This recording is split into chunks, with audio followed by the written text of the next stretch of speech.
नमस्कार दोस्तों, मेरा नाम है शेखर और स्वागत है आप सभी का हमारे यूट्यूब चैनल शिखर स्टडी पॉइंट पर। दोस्तों, इसमें हम देखेंगे 50 क्वेश्चन हम देखेंगे।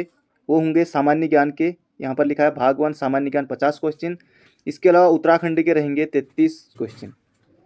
तो लगभग 80 क्वेश्चन आप मान सकते हैं। कुछ इसमें जो करंट अफेयर रहेंगे उन्हें हम छोड़ देंगे जो सामान्य ज्ञान में, बाकी आप 80 क्वेश्चन इसमें रहेंगे।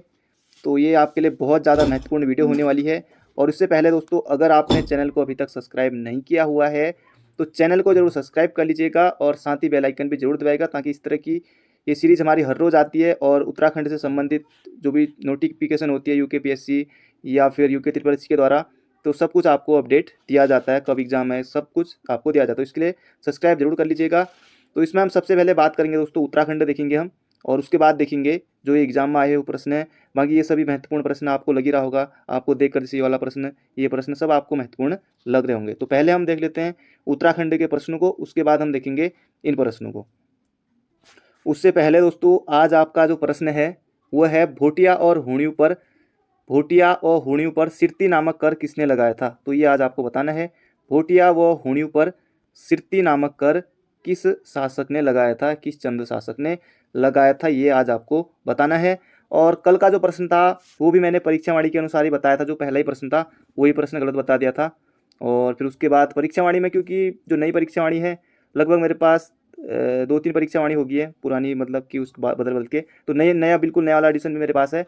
तो उसमें जो दिया था उसमें जो कल के अनुसार बताया था मैंने, पर लेकिन इसका सही उत्तर दोस्तों पौड़ी हो जाएगा। कल उत्तरकाशी बता दिया था, तो इसका सही उत्तर हो जाएगा पौड़ी। तो सर्वाधिक वन क्षेत्रफल हो जाएगा पौड़ी में, और न्यूनतम बताया था यानी कि सबसे कम बताया था हरिद्वार, पर वो आपको करना है उधम सिंह नगर, क्योंकि वो परीक्षावाणी के अनुसार वैसा ही था, तो वही मैंने आपको बताया। तो अब आपको करना है पौड़ी और उधम सिंह नगर।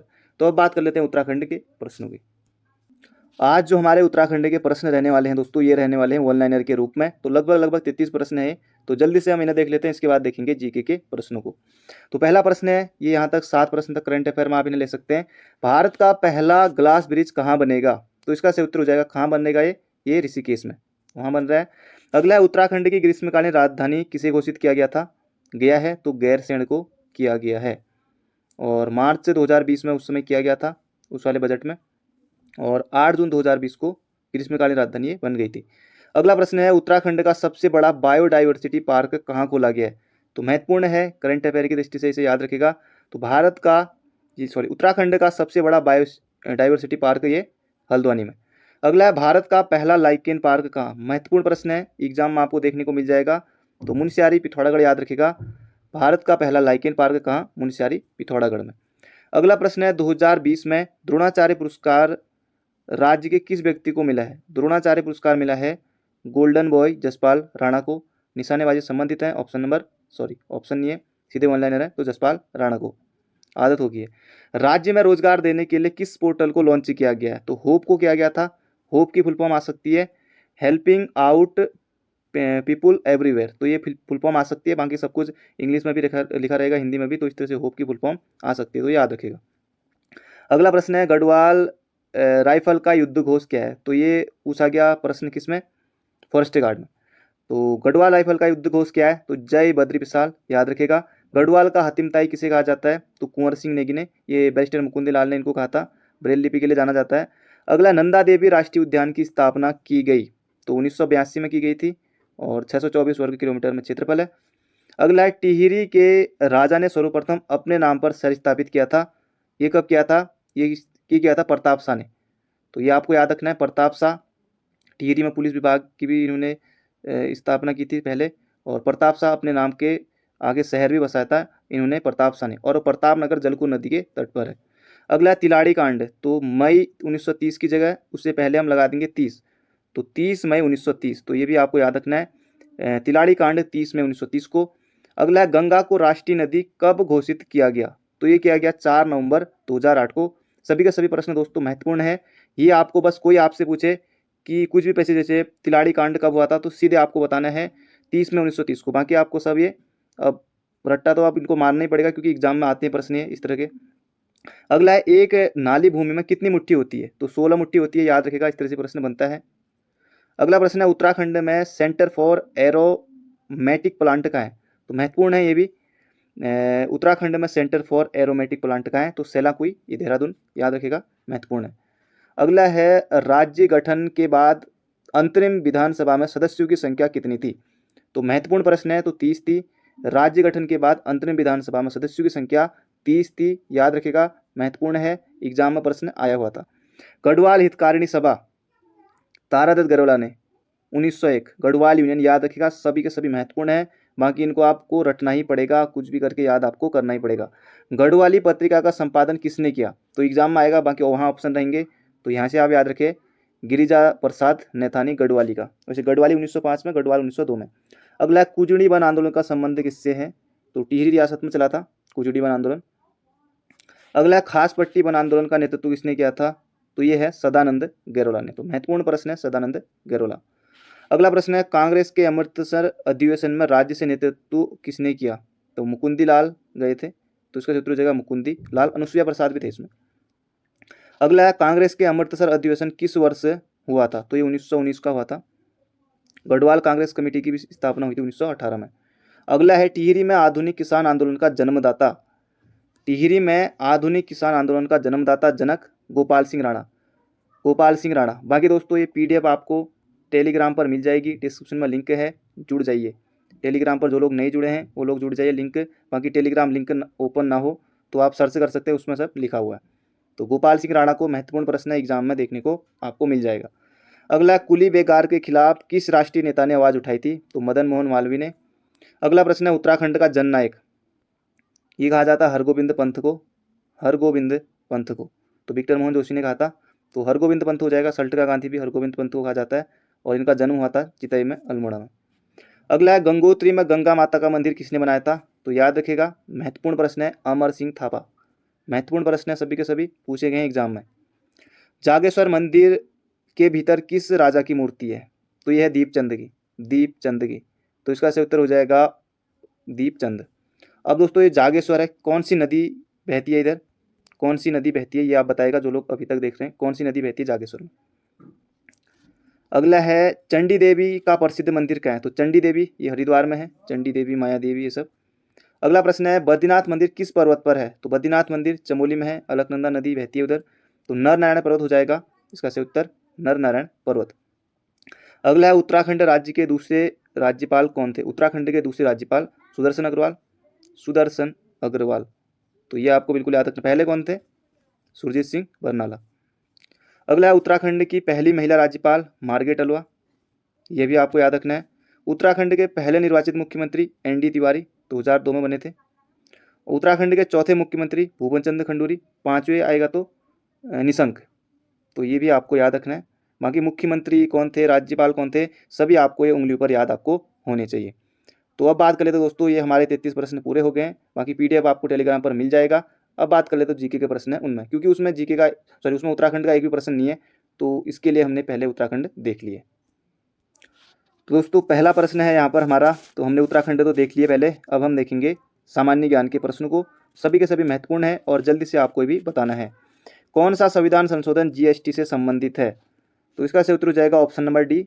बहुत ज़्यादा महत्वपूर्ण प्रश्न है, याद रखिएगा, 101वां संविधान संशोधन जीएसटी से संबंधित है। अगला प्रश्न है, किस वाद में उद्देशिका को संविधान का हिस्सा होने के कारण संशोधन योग्य माना गया? तो ये भी महत्वपूर्ण प्रश्न है। केशवानंद भारती बनाम केरल राज्य 1973 का, तो ये याद रखिएगा, केशवानंद भारती बनाम केरल राज्य। अगला प्रश्न है, संयुक्त राष्ट्र द्वारा वर्ष 2016 को घोषित किया गया था। तो ये जब 2018 में एग्जाम हुआ था तो उस समय ये पूछा गया था, तो इसका उत्तर हो जाएगा हमारा दलहनु के लिए अंतर्राष्ट्रीय वर्ष। अगला प्रश्न है, ये प्रश्न तो आपको बहुत ज़्यादा महत्वपूर्ण लग ही रहा होगा और आप सभी को आता भी होगा। अधोलिखित में से संविधान का कौन सा उपबंध राष्ट्रपति को अध्यादेश जारी करने का अधिकार देता है? तो जो लोग उत्तर बता रहे हैं ऑप्शन नंबर ए, तो आप बिल्कुल सही है, अनुच्छेद 123, तो आपको याद होना भी चाहिए और एग्जाम में आता भी है, तो सभी प्रश्न आयोग ने पूछे हैं। अगला है, अंतर्राष्ट्रीय न्यायालय का मुख्यालय स्थित है। तो अंतर्राष्ट्रीय न्यायालय का मुख्यालय कहाँ स्थित है? तो जल्दी से आपको बताना है, तो ये हो जाएगा हेग में, तो ऑप्शन नंबर सी। अगला प्रश्न है, भारत के संविधान के किस अनुच्छेद में संविधान में प्रयुक्त विभिन्न शब्दों की परिभाषा दी गई है? तो दोस्तों इसका सही उत्तर हो जाएगा अनुच्छेद 366 में। अगला प्रश्न है यहाँ पर, उच्चतम न्यायालय द्वारा अपने निर्णय का पुनरावलोकन करने का अधिकार उपबंधित किया गया है। तो किस में किया गया है? तो अनुच्छेद 137 में। तो अनुच्छेद जिन्होंने पढ़े होंगे तो ये अनुच्छेद 137 याद रखेगा, ये भी एग्जाम में आता है। अगला प्रश्न है, संयुक्त लोक सेवा आयोग के सदस्यों की नियुक्ति की जाती है। तो ये भी महत्वपूर्ण प्रश्न है। लोक सेवा आयोग के सदस्यों की नियुक्ति किसके द्वारा की जाती है? तो भारत के राष्ट्रपति के द्वारा। तो ये भी बहुत ज़्यादा महत्वपूर्ण प्रश्न है, तो इसे बिल्कुल याद रखिएगा। अगला प्रश्न है दोस्तों 9वां प्रश्न, हम चलते 10वें प्रश्न की तरफ। भारत के किस मुख्य न्यायाधीश ने भारत के कार्यवाहक राष्ट्रपति के रूप में भी कार्य किया? तो महत्वपूर्ण प्रश्न है, भारत के किस मुख्य न्यायाधीश ने भारत के कार्यवाहक राष्ट्रपति के रूप में कार्य किया? तो जो लोग बता रहे हैं ऑप्शन नंबर बी सभी सही हैं। न्यायमूर्ति हिदायतुल्ला, याद रखिएगा, न्यायमूर्ति हिदायतुल्ला। बहुत ज़्यादा महत्वपूर्ण प्रश्न है। अगला प्रश्न है, भारतीय रिजर्व बैंक का गठन किया गया था कब? 1935 में। राष्ट्रीयकरण किया गया 1949 में। और यहाँ पर reserve bank of India act ये 1934। तो ये आपको याद रखना है, reserve bank of India act 1934 के अंतर्गत किया गया था। महत्वपूर्ण प्रश्न है। अगला प्रश्न है, किसे 21वें भारतीय विधि आयोग का अध्यक्ष नियुक्त किया गया है? और अभी वर्तमान में बलवीर सिंह है, ये उस समय के हिसाब से हो सकता है, तो इसे हम छोड़ देंगे। तो बलवीर सिंह अभी। अगला ये वाला प्रश्न दोस्तों, अभी जो आबकारी का पेपर हुआ था ना, 2018 में ये पेपर हुआ था, और अभी आबकारी का पेपर है, ये प्रश्न सेम इसी तरह का आया हुआ था, सेम यही प्रश्न था, डिक्टो बिल्कुल। तो क्वेश्चन रिपीट होते ही हैं, बहुत से क्वेश्चन आपको यहाँ से भी किसी एग्जाम में दूसरे एग्जाम में देखने को मिल सकते हैं। तो उत्तरांचल अब उत्तराखंड का निर्माण हुआ है, तो आप सभी को पता है, और उसमें भी ऑप्शन यही थे 2001 2002। तो आप सभी को पता है, उत्तर प्रदेश पुनर्गठन अधिनियम 2000 के द्वारा। तो बिल्कुल आसान प्रश्न था, आपने सही दिया है, तो ऑप्शन नंबर ए। अगला है, किस वाद में उच्चतम न्यायालय ने कहा कि हिरासत में मृत्यु विधि द्वारा शासित सभ्य समाज में सबसे खराब अपराध है? तो ये आपको बताना है, थोड़ा ज़्यादा टफ हो गया प्रश्न ये, तो इसका उत्तर हो जाएगा डी के वासु बनाम, पश्चिम बंगाल राज्य। अगला प्रश्न है, भारतीय संविधान में निम्नलिखित में से किस अनुच्छेद में? महत्वपूर्ण प्रश्न है, और आयोग बहुत बार प्रश्न पूछ चुका है और हर जगह आपको देखने को मिल जाएगा। तो जल्दी से आपको बताना है, भारतीय संविधान में निम्नलिखित में से किस अनुच्छेद में यह प्रावधान है कि राज्य भारत के संपूर्ण क्षेत्र में नागरिकों के लिए एक समान नागरिक संहिता का प्रयास करेगा? तो समान नागरिक संहिता, एक यहाँ पर एक समान नागरिक संहिता, बात एक ही है। तो ऑप्शन नंबर सी हो जाएगा इसका सही उत्तर, जिन लोगों ने दिया है, तो आप बिल्कुल सही हैं। दोस्तों, अगर आपने अभी तक वीडियो को लाइक नहीं किया तो लाइक जरूर से कर दीजिए, जाते जाते एक शेयर भी जरूर करेगा, चैनल पर नए हो तो चैनल को सब्सक्राइब भी जरूर करेगा। अगला प्रश्न है, an introduction to the principle of morals and legislation किसने लिखी है? तो ये आपको बताना है, ये भी थोड़ा टफ प्रश्न से रख सकते हैं, तो ऑप्शन नंबर जेरेमी बेंथम के द्वारा। अगला प्रश्न है, सभी अस्पतालों द्वारा अपराधों के पीड़ितों को निःशुल्क एवं अविलंब उपचार प्रदान करने के लिए बाध्यकारी दंड संहिता। ये खैर आपके उन एग्जामों में नहीं आएगा, बाकी क्या पता एसआई में आ जाए। तो इसका क्षेत्र धारा 357 में, बाकी ये टफ है, बाकी और पटवारी इनमें शायद मुश्किल से मिलेगा, ये टफ प्रश्न है। अगला प्रश्न है यहाँ पर, एक तरफ हिंदी में रहेगा, एक तरफ इंग्लिश में रहता है पेपर। अगला है यहाँ पर, किस वाद में निर्णित किया गया कि आश्रय का एक मौलिक अधिकार है? तो ये भी इस तरह से बहुत ज़्यादा टफ प्रश्न पूछा गया था, क्योंकि ये विधि वाला पेपर था ना, इस वजह से। तो इसका जो उत्तर था प्रभु का नायक बनाम तमिलनाडु राज्य। बाकी कुछ क्वेश्चन आपको महत्वपूर्ण मिल जाएंगे, अभी आगे को भी देखते रहेगा। अगला ये वाला प्रश्न से महत्वपूर्ण है, केंद्रीय सूचना आयोग का गठन सूचना का अधिकार अधिनियम कब हुआ था लागू? 12 अक्टूबर 2005। तो ये अधिनियम सूचना का अधिकार अधिनियम 2005 की किस धारा के अंतर्गत हुआ? अभी तक आपने धारा नहीं पढ़ा होगा, अभी तक आपने 2005 वाला ही पढ़ा होगा, तो ये हो जाएगा हमारा इसका सही उत्तर धारा 12। तो ये याद रखिएगा, ये धारा 12 के तहत ऑप्शन नंबर सी हो जाएगा, ये बहुत ज़्यादा महत्वपूर्ण है।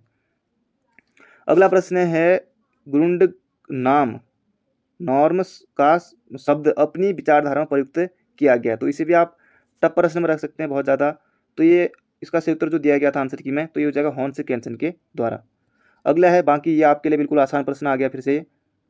भारत के संविधान में उद्देशिका में अब तक कितनी बार संशोधन किया जा चुका है? तो लगभग सभी लोग इसका सही उत्तर दे रहे होंगे, तो ये हो जाएगा एक बार। तो ऑप्शन नंबर सी हो जाएगा इसका बिल्कुल सही उत्तर। अगला प्रश्न है, कौन सा भारतीय संविधान के अनुच्छेद 12 के उद्देश्य हेतु राज्य नहीं है? तो कौन सा नहीं है ये आपको बताना है। बाकी Indian council of agriculture research ये है, तेल एवं प्राकृतिक गैस आयोग ये भी है, एक राष्ट्रीयकृत बैंक ये भी है, तो ऑप्शन नंबर डी हो जाएगा इसका सही उत्तर। अगला प्रश्न है, भारतीय संविधान की किस अनुच्छेद अनुसूची में, अनुसूची है, अनुच्छेद नहीं, अनुसूची में मान्यता प्राप्त भाषाएं सूचीबद्ध है। तो महत्वपूर्ण प्रश्न है, सभी लोगों को आ रहा होगा, तो इसका सही उत्तर हो जाएगा, सभी लोग उत्तर भी दे रहे हैं इसका, तो 8वीं अनुसूची हो जाएगा इसका सही उत्तर। तो आप सभी को पता है। अगला प्रश्न है, कौन सा वाद कैरी फॉरवर्ड रूल अग्रणी नियम सिद्धांत से संबंधित है? फिर इसे भी आप टफ रख सकते हैं, देवदासम बनाम भारतीय संघ। तो ये याद नहीं भी रहेगा तो आपको चलेगा, बाकी यहाँ पर देखिए ये मानव अधिकार वाला महत्वपूर्ण प्रश्न है, यही आपको सीधे सीधे दिख जाएगा एग्जाम में। अगला है, भारतीय संविधान के अनुच्छेद 19(2) के अंतर्गत हिकलिन टेस्ट संबंधित है। तो ये हो जाएगा शालीनता नैतिकता से, याद नहीं भी होगा चलेगा, बाकी लॉ वालों के लिए ज़्यादा महत्वपूर्ण है। अगला है 27वां, देख लेते हैं अब। मानवाधिकार की सर्वव्यापी घोषणा को संयुक्त राष्ट्र की महासभा द्वारा अंगीकृत किया गया। इसे तो दोस्तों जिसे याद नहीं है अभी तुरंत इसको लिख लीजिएगा, ये बहुत ज़्यादा महत्वपूर्ण प्रश्न है, पूछा जाता है एग्जाम में। तो जो लोग बता रहे हैं ऑप्शन नंबर बी 10 दिसंबर 1948, आप बिल्कुल सही हैं। मानवाधिकार की सर्वव्यापी घोषणा, तो ये 10 दिसंबर को मानवाधिकार दिवस मनाया जाता है, विश्व मानवाधिकार दिवस। तो याद रखिएगा 10 दिसंबर 1948, बहुत ज़्यादा महत्वपूर्ण प्रश्न है। अगला प्रश्न ये भी महत्वपूर्ण है, कौन संयुक्त राष्ट्र का अंग नहीं है? ये भी बहुत ज़्यादा महत्वपूर्ण प्रश्न है। न्यायशीता परिषद है, अंतर्राष्ट्रीय न्यायालय है, आर्थिक एवं सामाजिक परिषद ये भी है। ये हो जाएगा मानवाधिकार आयोग, मानवाधिकार आयोग, और राष्ट्रीय मानवाधिकार आयोग कब? 1993 में, ये भी महत्वपूर्ण है। अगला प्रश्न है, अधिवक्ता अधिनियम 1961 के तहत किस उपबंध के अंतर्गत उच्चतम न्यायालय को किसी अधिवक्ता के व्यावसायिक दुराचार के संबंध में निर्णय देने का अधिकार है? तो ये खैर आपके लिए उतना इंपॉर्टेंट है नहीं, विधि वालों के लिए इंपॉर्टेंट है। अगला, डी जूरी बेली एक पेशिश पुस्तक के लेखक हैं। तो ये यहाँ पर पूछा गया है, तो ह्यूगो ग्रोसेस दिया गया था इसका सही उत्तर। अगला है, ऐतिहासिक विचारधारा के प्रवर्तक हैं, तो ये भी पूछा गया था, तो ये हो जाएगा सेवग्री। अगला प्रश्न ये आपके लिए महत्वपूर्ण है, ये महत्वपूर्ण है और ये भी महत्वपूर्ण है, जगदीश सिंह खेर, क्यों अभी बताऊंगा। समाजवाद, पंथ निरपेक्ष, ये देखते ही आपके मन में सीधे सीधे उत्तर आ जाना चाहिए, 42वां संविधान संशोधन 1976, ये महत्वपूर्ण है। बहुत से क्वेश्चन आपको महत्वपूर्ण लगेंगे एग्जाम की दृष्टि से इसमें से, क्योंकि विधि का पेपर था तो इसलिए आपको कुछ इस तरह के प्रश्न देखने को मिल रहे हैं। तो समाजवाद और पंथ निरपेक्ष, ये 42वां संविधान संशोधन, ये आपको याद रखना ही है बस। अगला है, भारतीय संविधान सभा में जन मन गण अधिनायक जय हे को राष्ट्रगान के रूप में कब अंगीकृत किया गया? तो महत्वपूर्ण प्रश्न है राष्ट्रगान, राष्ट्रगीत, ये याद रखिएगा। ऑप्शन नंबर ए 24 जनवरी 1950 को। महत्वपूर्ण प्रश्न है, इतने सारे एग्जाम होने हैं, अभी किसी न किसी एग्जाम में देखने को मिल जाएगा। अगला प्रश्न है, जस्टिस जगदीश सिंह खेर को भारत के राष्ट्रपति ने उच्चतम न्यायालय के 44वें मुख्य न्यायाधीश के रूप में शपथ दिलाई, तो उस समय का था, आपके लिए इंपोर्टेंट नहीं है। जगदीश सिंह खेर ये 44वें हैं, और आपको पता हो या ना पता हो, लेकिन ये उत्तराखंड के भी उच्चतम न्यायालय के मुख्य न्यायाधीश रहे हैं, तो इसलिए आपको याद रखना है जगदीश सिंह खेर। तो उत्तराखंड के ये 7वें मुख्य न्यायाधीश से, जहाँ तक मैंने बुक में पढ़ा था, तो ये आपको याद रखना, क्योंकि उत्तराखंड के भी रहे हैं जगदीश सिंह खेर, तो इस वजह से आपको ये याद रखना महत्वपूर्ण हो सकते हैं। आ सकता है कि कौन से उत्तराखंड के भी हैं, भारत के भी कौन से मुख्य न्यायाधीश भारत के भी बने और उत्तराखंड के भी, तो कुछ इस तरह से प्रश्न बन सकता है। अगला प्रश्न है, उच्चतम न्यायालय ने किस वाद में वर्णित किया कि भारत रत्न, पद्म विभूषण, पद्म भूषण, पद्मश्री संविधान के अनुच्छेद 18 उपाधियों के समकक्ष नहीं है? पहली बात यही आता है एग्जाम में कि ये जो भारत रत्न है, पद्म विभूषण है, पद्म भूषण है, और ये पद्मश्री ये किस अनुच्छेद में? तो ये अनुच्छेद याद रखिएगा 18, तो ये महत्वपूर्ण है, तो ये आप याद रखिएगा, बाकी आपके लिए ये ज़्यादा डीप हो गया है। तो वैसे जो इसका उत्तर दिया गया था, बालाजी राघवन बनाम भारत संघ, ये दिया गया था। बाकी ये भारत रत्न किस में अनुच्छेद में ये प्रश्न आता है, उपाधियों का अंत, तो ये अनुच्छेद 18, तो ये सब याद रखिएगा, ये महत्वपूर्ण है। अगला है, महिलाओं के विरुद्ध सभी प्रकार के भेदभावों की समाप्ति अभिसमय को संयुक्त राष्ट्र की महासभा ने किस वर्ष में अंगीकार किया? तो ये 1979 है। अगला है, मॉन्ट्रियल प्रोटोकॉल संबंधित है, महत्वपूर्ण है, अभी भी प्रश्न आया था स्टेनोग्राम में, बाकी पहले से ही आ ही रहा है। तो ओजोन परत हो जाएगा ऑप्शन नंबर हमारा ये बी सही। अगला प्रश्न है, पेटेंट, कॉपीराइट और ट्रेडमार्क के स्वामित्व और सुखाचार के अधिकार को कहा जाता है? तो ये भी बहुत ज़्यादा महत्वपूर्ण प्रश्न है, इसका क्षेत्र हो जाएगा अमूर्त स्वामित्व। अगला है, ये बहुत ज़्यादा महत्वपूर्ण है, ये महत्वपूर्ण है, ये महत्वपूर्ण है, ये विधि दिवस, ये सब महत्वपूर्ण आ ही रहे हैं। सुरक्षा परिषद के अस्थायी सदस्य चुने जाते हैं, महत्वपूर्ण प्रश्न है, सुरक्षा परिषद के अस्थायी सदस्य चुने जाते हैं, तो ये आपको बताना है, ये चुने जाते हैं, इसका क्षेत्र हो जाएगा 2 वर्षों के लिए, महत्वपूर्ण प्रश्न है। महासभा के द्वारा ये 2 वर्षों के लिए चुने जाते हैं। कितने होते हैं अस्थायी? तो 10, और स्थायी कितने? 5। तो ये महत्वपूर्ण है। और 5 में भी जैसे अमेरिका, ब्रिटेन, ये फ्रांस, चीन, ये रूस, ये सब, तो ये 2 वर्षों के लिए। अगला है विश्व बौद्धिक संपदा संगठन का मुख्यालय कहाँ है? महत्वपूर्ण प्रश्न है। विश्व बौद्धिक संपदा संगठन का मुख्यालय कहाँ है? तो जिन्होंने बताया जिनेवा, तो आप बिल्कुल सही हैं। अगला प्रश्न है इंटरपोल से तात्पर्य है। अब आपको बताना है इंटरपोल का इसकी परिभाषा। तो इंटरपोल अंतर्राष्ट्रीय अपराधी पुलिस संगठन, तो याद रखिएगा। और इंग्लिश में भी आएगा, जैसे इंग्लिश में भी दिया हुआ अलग तरीके से, इंटरनेशनल क्रिमिनल पुलिस ऑर्गेनाइजेशन, तो याद रखिएगा इंटरपोल 1923 में स्थापना हुई थी, तो इंटरपोल ऑप्शन नंबर सी। अगला है भारत में विधि दिवस मनाया जाता है। ये भी बहुत ज़्यादा महत्वपूर्ण प्रश्न है। विधि दिवस, संविधान दिवस, तो ये ऑप्शन नंबर ए 26 नवंबर को, ये महत्वपूर्ण है। अगला प्रश्न, ये भी बहुत ज़्यादा महत्वपूर्ण है। एक राज्य में मुख्यमंत्री सहित मंत्रियों की अधिकतम संख्या हो सकती है। अभी भी ये एलटी के एग्जाम में, किसी एग्जाम में प्रश्न बना था अभी हाल ही में, तो प्रश्न दोस्तों रिपीट होते हैं। बीपीडीओ 2018 में कोई एक आध क्वेश्चन पूछा गया था, वो भी एलटी वाले में पूछ लिया गया था, तो कहीं भी कुछ क्वेश्चन रिपीट भी होते ही हैं।